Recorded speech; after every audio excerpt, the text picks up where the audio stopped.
Feature Friday. The freshest.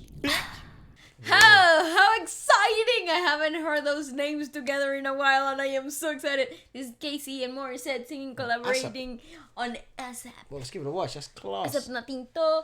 And of course, like I always say, go to the link on the description to watch it fully, completely.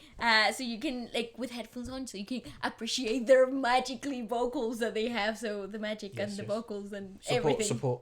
Yes. Go on. Here we go. Thank you. Ooh, outfits. Ready.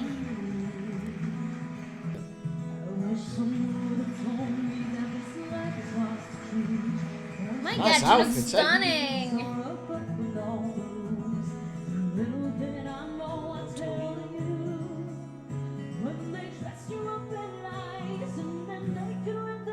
It's not a sentence. Oh, stunning. Bloody hell. Oh, like they just sound amazing, look incredible. What song What is song this, is dude? this? What? I want to know. Maybe what it's an song original. is this. No, it's not. Is it? Could be. I have no Wait, idea. it kind of sounds familiar. I have no idea. Oh, look, Morissette will be having an online concert this October. For her 10th anniversary. That's a joke. Anniversary. That is so freaking cool. I don't know what song. Maybe if I Shazam it, do you think you'll recognize it? Yeah, probably. I don't know. Just let people let you know. Okay. Let us know, please. Let us know.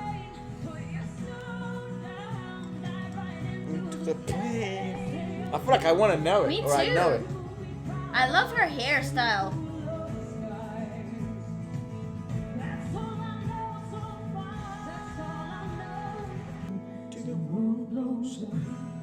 Yeah, I feel like I know it. Yeah, me too. Those basses are so clean.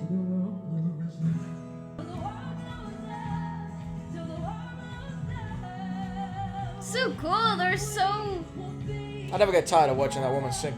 They're so distinct too when they come together. They work so well though. Like even if you're talking about completely different singing mannerisms and styles, they're so different. But when they sing together, they're such a harmonious team there, and vocal textures really adhere to one another. It's really nice. I think that's what you get when you put two of the best live performers together, right? Like they understand how to balance each other out. Yeah, I still think to this day, probably KC is one of the best live performers I think I've ever seen. 100%, I agree with you. And yeah, I think Morissette obviously is bloody impressive when she does what she does. I think it's like it's really interesting. I don't know. I just don't get tired of watching neither of them perform or sing. Really, it's just nice. It somehow sometimes feels like a privilege to be able to, because it's kind of like, you know, I was discussing this before with, like, obviously right now Wimbledon is going on and we're probably in the best tennis era that's ever been. Probably just leaving it, right? Mm-hmm. And it's like to some extent you're like so lucky to be alive and witnessing it. Yeah, you know, because I didn't witness Boris Becker. I barely saw Pete Sampras. Well, I never saw Pete Sampras play, really. I just saw him in videos now. Right. But I lost that generation. I lost Ivan Lendl. So when you watch them, it's like watching something that's gonna make history. Yeah, that's making history. I didn't watch Queen when they were Queen, you know, with Freddie Mercury. I never saw the Beatles.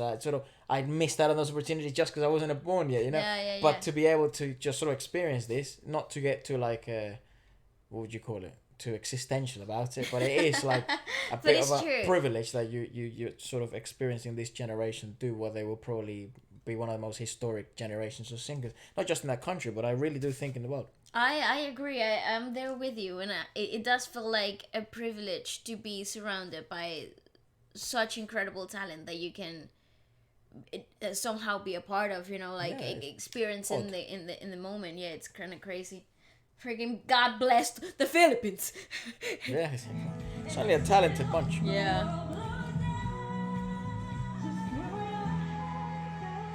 I want those trousers, dog. I love those outfits. They're so cool. Both of them.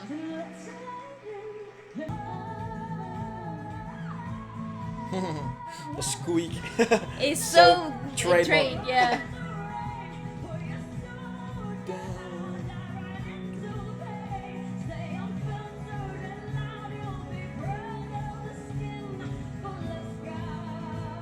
I love it.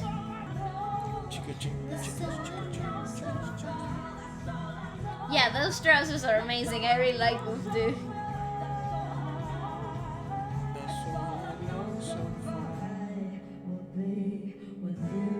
See, those are so hard to do.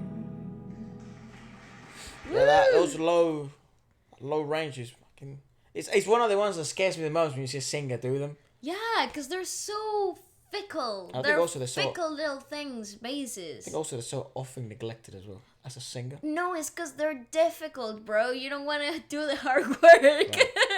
It's hard to get that clean and clear of a sound constantly in that lowest part of your range. It's uncomfortable to begin with, right?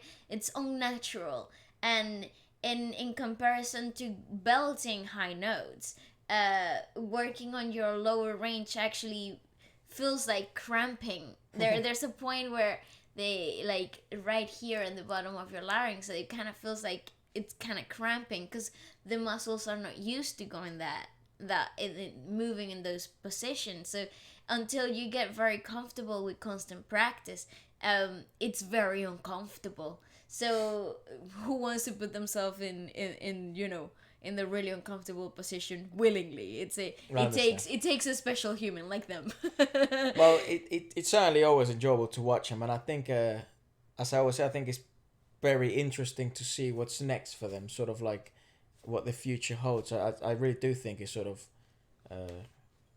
stepping into, bigger stages and now hopefully as things improve and they can go back to live gigging and live stages, that's really when I think shit gets good. I just think all the progress they would have made in terms of like performances and touring and stuff like that has kind of been halted at the moment. But I think like it's not gonna matter that much when everything then opens up. Yeah, I think so too, because It's of just the been content. put on pause. But they've had constant practice online, Yes. and on TV, and the little parts that they can do, they're still actively doing. So I find that when this is like a training camp, so the minute that the big tours and the big concerts open up, they're gonna be flying. They'll be back stronger than ever. Exactly, they'll be stronger than ever. Anyways, let us know what else you'd like us to check out next, and we will.